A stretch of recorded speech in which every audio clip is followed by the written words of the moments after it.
मैं ज्योतिष शास्त्री रमेश चौबे उपस्थित हूं आपके समक्ष हमारे चर्चा को बढ़ाते हुए। अर्थात आज मैं आपको कुंडली के भाग्य भाव के स्वामी का समस्त द्वादश भाव में कैसा फल होगा वो मैं आपको बताऊंगा। भाग्य भाव अत्यंत ही महत्वपूर्ण भाव है कुंडली का। वो धर्म का भी भाव है और धर्म के भाव को ही हमारे आचार्यों ने, हमारे ऋषि मुनियों ने भाग्य का भाव कहा। यहां पे समझने की आवश्यकता है कि आखिर में भाग्य के भाव को ही धर्म का भाव क्यों कहा। क्योंकि जिंदगी में मनुष्य जब तक धर्म का मार्ग अनुसरण न करे तो जीवन में भाग्य उसका साथ नहीं दे सकता है। अर्थात पहले कौन सा भाव आता है? तो पहले आता है धर्म और फिर कर्म। अर्थात आपने हमेशा सुना होगा कि अच्छा धर्म करने से ही अच्छे कर्म की, आपने सुना होगा धर्म कर्म करो। लोग ये नहीं कहते कि कर्म धर्म करो, लोग कहते हैं धर्म कर्म के कार्य करो। अर्थात धर्म के मार्ग पे चल के ही, क्योंकि धर्मो रक्षते रक्षता, धर्म की जो रक्षा करता है धर्म उसकी रक्षा अवश्य करता है। इसके विषय में आपने महाभारत काल में युधिष्ठिर की कहानी तो आपने और पांचों पांडवों की आपने सुना होगा कि किस प्रकार धर्मराज युधिष्ठिर की धर्म ने परीक्षा ली थी और उसमें चारों भाई फेल हो गए थे और धर्मराज युधिष्ठिर जो है वहां पे उस परीक्षा में उत्तीर्ण हो गए थे। तो धर्म के मार्ग पे चल के व्यक्ति श्रेष्ठ कर्म को कर सकता है। इसीलिए क्योंकि जब तक व्यक्ति आध्यात्मिक नहीं होगा, जब तक वो अपने धर्म को नहीं समझेगा, तब तक श्रेष्ठ कर्म की प्राप्ति उसको नहीं होगी। अब यहां पे एक विषय और आता है। आज वीडियो थोड़ा लंबा होगा, सुनिएगा, क्योंकि आज सभी भावों के स्वामी का तो मैं समझाऊंगा फल, लेकिन इस विषय को समझना बड़ा ही आवश्यक है। इसीलिए समझिए इस विषय को। अब यहां पे भाग्य को पहले रखा, धर्म को उसके अगला घर प्रदान किया। अर्थात ऐसा क्यों किया? भगवान कृष्ण ने गीता में कहा है कि कर्म से मनुष्य अपने भाग्य को बदल सकता है। तो जहां पे भाग्य भाव की 2 लाइन में जहां पे व्याख्या की हुई है, वहां कर्म की 4 लाइन में व्याख्या की है। अर्थात कर्म को हमेशा ही श्रेष्ठ रखा गया है। मनुष्य कहा गया है कर्म ही पूजा है। यदि व्यक्ति नित्य अपना कर्म ईमानदारी से करे तो वो भी भगवान की आराधना के समान ही फल प्रदान करने वाला होता है। क्योंकि भगवान ने जिस कर्म के लिए आपको यहां भेजा है, यदि आपने उस विषय को समझ लिया तब भी अत्यंत श्रेष्ठ है। लेकिन वो सारे कुछ होते हुए भी हमारे ऋषि मुनियों ने क्या कहा कि भाग्य फलम सर्वत्रम न विद्या न च पौरुषम। अर्थात पौरुष अर्थात पराक्रम।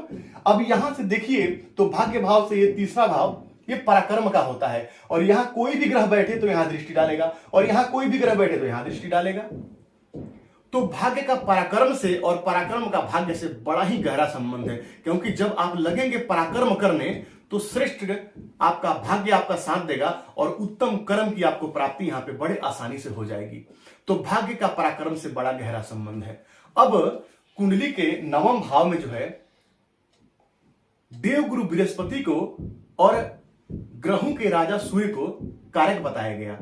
अब सूर्य को यहां पे कारक क्यों बताया गया और देवगुरु बृहस्पति को, थोड़ा उस विषय पे चर्चा कर लेते हैं।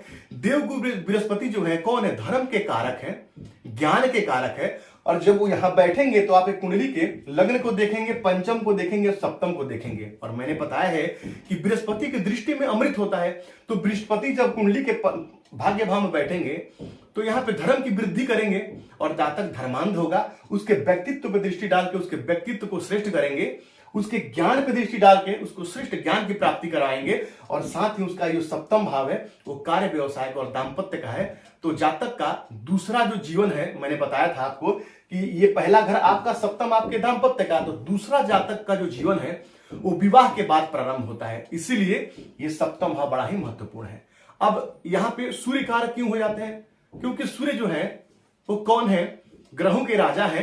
और जब सूर्य यहां बैठेंगे तो उनकी सीधा दृष्टि कुंडली के पराक्रम पर पड़ेगी तो सूर्य जो है आपको पराक्रम करने के लिए प्रेरित करेंगे। तो जब आप पराक्रम करेंगे तो निस्संदेह आपका भाग्य आपका साथ देगा। भगवान कृष्ण ने भी गीता में कर्म को ही श्रेष्ठ कहा है, लेकिन भाग्य को भी हम भूल नहीं सकते हैं। भाग्य की भी भूरी भूरी प्रशंसा हमारे शास्त्रों में की गई है। दोनों का समन्वय जिंदगी में अत्यंत आवश्यक है। इसीलिए धर्म के बाद कर्म का भाव, यानी भाग्य के बाद कर्म का अगला घर हमारे ऋषि मुनियों ने रखा। जब कर्म के विषय पे जब दसम भाव की चर्चा करूंगा तो आगे मैं आपको और बताऊंगा। अब चले आते हैं हम कुंडली के भाग्य भाव का स्वामी यदि कुंडली के लग्न में बैठा हो। अब यहाँ पे कुंडली में भाग्य भाव के स्वामी कौन बनेंगे? देवगुरु बृहस्पति बनेंगे। यहाँ पे बृहस्पति जो है वो भाग्य के कारक बनेंगे। तो देवगुरु बृहस्पति यदि आपके लग्न में यहाँ यदि बैठे हो बृहस्पति, तो कैसा फल प्रदान करेंगे? जब भाग्य के स्वामी लग्न में है तो ऐसा जातक जन्मजात भाग्यवान होता है, धर्मपरायण होता है, बुद्धिमान होता है, ज्ञानवान होता है, ज्ञानियों में अग्रणीय होता है और हर प्रकार के शास्त्रों का ज्ञाता भी कहीं ना कहीं यहां पे जातक होता है। भाग्य सदैव उसका साथ देने वाला होता है, सदचरित्र होता है, धर्म परायण होता है और जातक अपने अच्छे व्यवहार के कारण, अपनी बुद्धिमत्ता और ज्ञान के कारण सर्व विख्यात होता है। लेकिन यहीं पे यदि शनि जैसे पापक ग्रह बैठ जाए तो क्या करेंगे? तो भाग्य के स्वामी लग्न में जाके बैठ जाए तो यदि पापक ग्रह यहां बैठते हैं तो कार्य में विलंब करने लगते हैं। जातक का जो है, जैसा मैंने आपका स्वभाव बताया, बिल्कुल उससे थोड़ा विपरीत होगा और जातक को थोड़ी बहुत परेशानियों का सामना करना पड़ेगा। लेकिन यदि शुभ ग्रह है, मान लीजिए यदि बृहस्पति ही यदि वहां बैठ गए और मेष लग्न की ही कुंडली है तो ये अत्यंत श्रेष्ठ होगा। वहीं यदि धर्म भाव के स्वामी कुंडली के द्वितीय भाव में आके बैठ जाए तो देवगुरु बृहस्पति यहां पे धर्म भाव के स्वामी होंगे। और यदि कुंडली के दूसरे भाव में आके बैठ जाए तो ऐसा जातक जो है बुद्धिमान होगा, ज्ञानवान होगा, अपनी संपूर्ण शिक्षा को प्राप्त करने वाला होगा, क्योंकि वहां से हम प्रारंभिक शिक्षा को भी देखते हैं तो शिक्षा भी उसकी अच्छी होगी। ऐसा जातक का अपने कुटुंब जनों से अच्छा संबंध रहेगा, जातक का कुटुंब जनों के साथ बहुत ही गहरा तालमेल रहेगा और हर प्रकार से सबका प्रिय होगा, सबके साथ मधुर भाषी होगा, मधुर वचन बोलने वाला होगा, अतः सबका प्रिय व्यक्ति होगा। लेकिन पापक ग्रह बैठे हैं तो शुभ फलों में कमी लेके आएंगे। यदि सूर्य जैसे, मंगल जैसे ग्रह बैठ जाए तो जातक की वाणी को कठोर कर देंगे और अपनी वाणी से सबका अप्रिय हो जाएगा। वहीं यदि देवगुरु बृहस्पति यदि यहाँ पे भाग्य भाव के स्वामी कुंडली के पराक्रम भाव में बैठे हैं तो यदि पराक्रम के स्वामी यदि भाग्य के स्वामी यहाँ पराक्रम में बैठे तो जातक अपने पराक्रम से ही अपने भाग्य की उन्नति करने वाला होता है। ऐसा जातक का अपने सहोदरों से, अपने छोटे भाई बहनों से, अपने पड़ोसियों से अच्छे संबंध होते हैं। जातक अपने पराक्रम के स्वरूप अपने भाग्य की उन्नति करने वाला होता है और जीवन में सब कुछ प्राप्त करने वाला होता है। वहीं यदि भाग्य भाव के स्वामी कुंडली के चौथे भाव में बैठ जाए तो भाग्य के स्वामी यदि कुंडली के चौथे भाव में बैठ जाए तो ऐसा जातक माता पिता का संपूर्ण सुख प्राप्त करने वाला होता है। ऐसे जातक को भूमि, वाहन, मकान का संपूर्ण सुख, क्योंकि भाग्य में ही सुख है। भाग्य का स्वामी सुख में, भाव से भाव को जोड़ लीजिए, भाग्य का स्वामी सुख में बैठ गया, यानी कि जातक का भाग्य उसके सुख में जाकर बैठ गया तो ऐसा जातक निस्संदेह सुख भोगने वाला होगा। भूमि, वाहन, मकान से परिपूर्ण, शिक्षा उसकी पूर्ण होती है, हर प्रकार का सुख भोगने वाला होता है जातक। हर प्रकार के सुखों का वो प्राप्त करता है और सुखों को भोगने वाला होता है। लेकिन यदि यहाँ पाप ग्रह बैठे हो तो जातक को कहीं ना कहीं परेशानियों का सामना करना पड़ता है। वहीं यदि भाग्य भाव के स्वामी कुंडली के पंचम भाव में आकर बैठ जाए तो भाग्य भाव के स्वामी कुंडली के पंचम भाव में बैठ जाए अत्यंत श्रेष्ठ है। ऐसा जातक बुद्धिमान होगा, ज्ञानवान होगा, शास्त्रों का ज्ञाता होगा, विद्वानों में अपना स्थान रखने वाला होगा। अर्थात ऐसा जातक जो है लोकप्रिय होगा, प्रसिद्ध व्यक्ति होगा, नामी ग्रामी व्यक्ति होगा। जैसा कि मैंने आपको बताया कि शास्त्रों का ज्ञाता और ज्ञानी यदि है तो पूज्य तो अवश्य ही होगा। ऐसे जातक को शिक्षा पूर्ण होती है। ऐसा जातक अपने संतान और संतान सुख दोनों का सुख प्राप्त करने वाला होता है। लेकिन पापक ग्रह आके बैठ जाए यहाँ पे तो थोड़ा सा जातक के संतान से वैमनस्यता दे देते हैं। ऐसा जातक के संतान से मतभेद होता है, शिक्षा में परेशानी होती है और नाना प्रकार के कष्ट देने वाले यहाँ पे बन जाते हैं। शुभ ग्रह कौन कौन है भूलिएगा मत, बुध, शुक्र, बृहस्पति और पूर्ण चंद्रमा, ये शुभ ग्रह में आते हैं। वहीं यदि भाग्य भाव के स्वामी कुंडली के छठे भाव में आके बैठ जाए तो भाग्य भाव के स्वामी कुंडली के छठे भाव में आके बैठ जाए तो ऐसा जातक को, क्योंकि छठा भाव किसका है, रोग, ऋण और रिपु का है, तो ऐसा जातक जो है कहीं ना कहीं अपने भाग्य को लेकर संघर्ष करने वाला होता है, भाग्य को लेकर के उसको बहुत सारे परेशानियों का सामना करना पड़ता है। लेकिन यहां मैं एक चीज आपको बताना चाहूंगा कि भाग्य भाव का स्वामी यदि छठे भाव में आके बैठ जाए तो ये छठा भाव हमारे नौकरी का है, कंपटीशन का है। तो ऐसा जातक का भाग्य उसके कंपटीशन में आकर बैठा है। जातक जितना ज्यादा कॉम्पिटिटिव एग्जाम देगा, संघर्ष करेगा, क्योंकि भाग्य छठे भाव बैठा है, संघर्ष तो कराएगा, लेकिन संघर्ष के बाद सफलता मिलने वाली होगी। ऐसे जातक के शत्रु भी नित्य उत्पन्न होते रहते हैं और जातक को परेशानियों का सामना करना पड़ता है। यदि यहां पे पाप ग्रह बैठे तो ये आप जानते हैं कि छठे भाव में शनि इत्यादि जो कारक हो जाते हैं तो परेशानी होगी, समाधान भी होगा। लेकिन यदि यहाँ शुभ ग्रह बैठ जाते हैं तो यहाँ पे शुभ ग्रह जो है इस भाव में अच्छे फल प्रदान नहीं करते हैं, वो अपनी शुभता को खो देते हैं। तो ऐसा जातक को कोर्ट कचहरी केस मुकदमा में भी परेशानियों का सामना करना पड़ता है। मातुल पक्ष से यानी ननिहाल से भी जातक को परेशानी होती है। और ऐसा जातक जो है वो ज्यादा यदि पापक्रांत हो जाए भाग्येश तो दर दर की ठोकरें खाने वाला होता है और उसको परेशानियों का सामना करना पड़ता है। वहीं यदि भाग्य भाव के स्वामी कुंडली के सप्तम भाव में आके बैठ जाए तो भाग्य भाव के स्वामी कुंडली के सप्तम भाव में आके बैठ जाए तो बड़ा ही श्रेष्ठ है। ऐसा जातक को सदचरित्र, सुंदर, गुणवती पत्नी या पति प्राप्त होता है। ऐसा जातक दाम्पत्य का संपूर्ण सुख भोगने वाला है।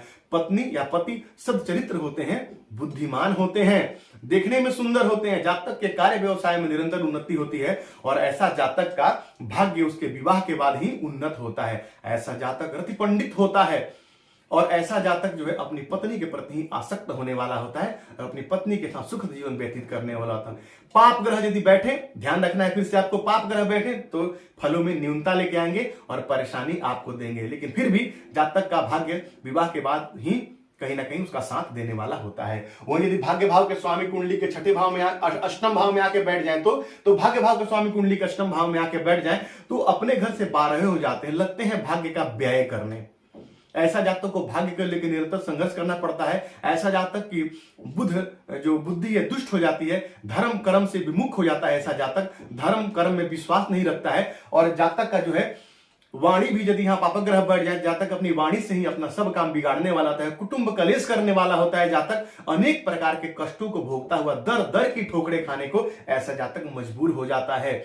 लेकिन मैंने अपने व्यक्तिगत अनुभव में यह देखा है कि यहाँ पे यदि भाग्य भाव के स्वामी मित्र, जैसे मान लीजिए कि ये 9 भाव में बृहस्पति की राशि है और अष्टम में मंगल की, तो मंगल की राशि में गुरु जो है वो शुभ फल देते हैं। तो ऐसा जातक थोड़ा सा डरपोक प्रवृत्ति का भी होता है। यदि वह बहुत ही किसी काम में बहुत जल्दी घबराने वाला होता है, लेकिन यदि वह अपने साहस को बांध के और जिंदगी में बार बार प्रयत्नशील हो जाए और मित्र राशि में यदि बैठे हैं भाग्येश तो जातक सफलता को प्राप्त करने वाला होता है। ऐसा भी मैंने देखा है। तो यदि आपके मित्र राशिगत बैठे हैं यदि आपके भाग्येश, तो घबराइए मत, प्रयत्नशील रहिए, निस्संदेह आपको लाभ मिलेगा। शुरू में थोड़ी परेशानी आएगी लेकिन बाद में आपको इसका लाभ मिल जाएगा। पाप ग्रह बैठे हैं तो परेशानी निस्संदेह देंगे। वहीं यदि भाग्य भाव का स्वामी यदि भाग्य भाव में बैठा हो तो भाग्य भाव का स्वामी यदि भाग्य भाव में बैठा हो तो ऐसा जातक भाग्यवान होता है। अब भाग्य की कितनी आवश्यकता है 2 मिनट में आपको समझा दूं यहां पे रोक करके। आपने कई बार सुना होगा कि मैं इतना मेहनत करता हूं लेकिन मेरे साथ जो व्यक्ति है वो कम काम करके जिंदगी में ज्यादा सफलता प्राप्त कर लेता है और बहुत ज्यादा मेहनत करने के बाद भी मैं उतना सफलता प्राप्त नहीं कर पाता हूं। ऐसा क्यों? यहीं पे भाग्य की आवश्यकता है। जैसे कि एक नौकरी के लिए 5 व्यक्ति प्रयत्नशील रहते हैं, उसमें से 2 को बड़ी आसानी से मिल जाता है और 2 को बड़े संघर्ष से और 1 को मिलता ही नहीं है। ऐसा क्यों? तो यहीं पे भाग्य की आवश्यकता होती है। आपके कर्म के साथ साथ आपके भाग्य का भी मजबूत होना नितांत ही आवश्यक है। तो भाग्य भाव के स्वामी भाग्य में बैठे जातक भाग्यवान होता है, जीवन में हर चीज को बड़ी आसानी से प्राप्त करने वाला होता है, धार्मिक होता है, धर्म कर्म में विश्वास करने वाला होता है, धार्मिक यात्राएं करने वाला होता है और जातक जो है बुद्धिमान ज्ञानवान होता है, सदचरित्र होता है, अच्छे स्वभाव वाला होता है। हर प्रकार से श्रेष्ठ यहाँ पे यदि भाग्य भाव के स्वामी भाग्य में बैठे तो ये माना गया है। वहीं भाग्य के स्वामी यदि कर्म में आके बैठ जाए तो यदि भाग्य के स्वामी कर्म में आके बैठ जाते हैं तो इसी को हम क्या कहते हैं? धर्म कर्माधिपति योग। ऐसा जातक यदि धर्म करे तो उसी कर्म की लगातार उन्नति होती रहती है। यदि भाग्य भाव का स्वामी यहाँ कर्म में बैठा है, जातक को माता पिता का संपूर्ण सुख प्राप्त होता है। ऐसा जातक माता पिता का सेवा करने वाला होता है, माता पिता का आदर करने वाला होता है, और जातक के भाग्य निरंतर उसका साथ देता है। जातक को राज्य पक्ष से सम्मान मिलता है, राजकीय सेवा में भी कई बार ऐसे जातकों को देखा गया, सरकारी नौकरी इत्यादि में भी, और जातक को वहां पद प्रतिष्ठा मान सम्मान से युक्त होकर के और जीवन में हर प्रकार के लाभ को लेने वाला होता है। वहीं यदि भाग्य भाव के स्वामी कुंडली के आय भाव में जाके बैठ जाए तो भाग्य भाव के स्वामी कुंडली के आय भाव में बैठ जाए, बहुत ही अच्छा है। भाग्य का संबंध ही कुंडली में कहा, क्योंकि आप जानते हैं कि ये भाग्य जो है वृद्धि का भाव में हमेशा इच्छा पूर्ति का भाव है। तो भाग्य भाव के स्वामी यदि उस भाव में जाके बैठ जाएं तो जातक का भाग्य में वृद्धि करने वाले होंगे। ऐसा जातक के भाग्य में वृद्धि होगी और भाग्य में ही जातक के आय से संबंध बनाएगा, श्रेष्ठ आय कमाने वाला होगा। जातक के उत्तम संतान की प्राप्ति होगी, जातक संतान से और संतान सुख से युक्त होगा, हर प्रकार से श्रेष्ठ बताया गया है। वहां पाप ग्रह भी अच्छा फल प्रदान करते हैं, लेकिन पाप ग्रह यदि वहां बैठ जाए तो थोड़ी संतान प्राप्ति में समस्या देने लगते हैं, ये आपका थोड़ा सा ध्यान रखना है। बाकी कार्य व्यवसाय में हर प्रकार से आपको लाभ देंगे, आपकी उन्नति होगी, धन धान से आप युक्त होकर के और संपूर्ण सुखद जीवन व्यतीत करके और इस पृथ्वी पे हर प्रकार के सुख आप भोग करके तब यहां से आपका सारी इच्छा पूरा हो जाएगा। तो ये बड़ा ही श्रेष्ठ है। वही यदि भाग्य भाव के स्वामी कुंडली के 12वें यानी व्यय भाव में जाके बैठ जाए तो भाग्य का स्वामी यदि कुंडली के व्यय भाव में बैठ गया तो क्या भाग्य का व्यय करेगा? नहीं, ऐसी कोई बात नहीं है, समझने की आवश्यकता है। यहां से 1 2 3 4 और चौथा घर है, तो भाग्य का स्वामी जब कुंडली के 12वें भाव में बैठ जाए तो ठीक है, ऐसा जातक जो है थोड़ा बुद्धि का थोड़ा सा क्या कहूं, बुद्धि से तो आप थोड़ा कुंठित मान लीजिए ऐसे व्यक्ति को, लेकिन ऐसा जाकर विदेश में जाकर के उन्नतशील होता है। विदेश में उसका भाग्य जाकर बैठ गया, विदेश में विशेष ख्याति मान पद प्रतिष्ठा प्राप्त करने वाला होता है। भाग्य में ऐसा जातक के कई बार थोड़ी अड़चने भी आती है यदि वहां पाप ग्रह बैठे हो तो, लेकिन फिर भी ऐसा जातक जो है अपने स्वदेश को छोड़ करके और विदेश में जाके वास करे तो हर प्रकार से सुखी होता है और अच्छे जीवन व्यतीत करने वाला होता है। तो भाग्य भाव का स्वामी का व्यय भाव में भी खराब फल नहीं मिलता है।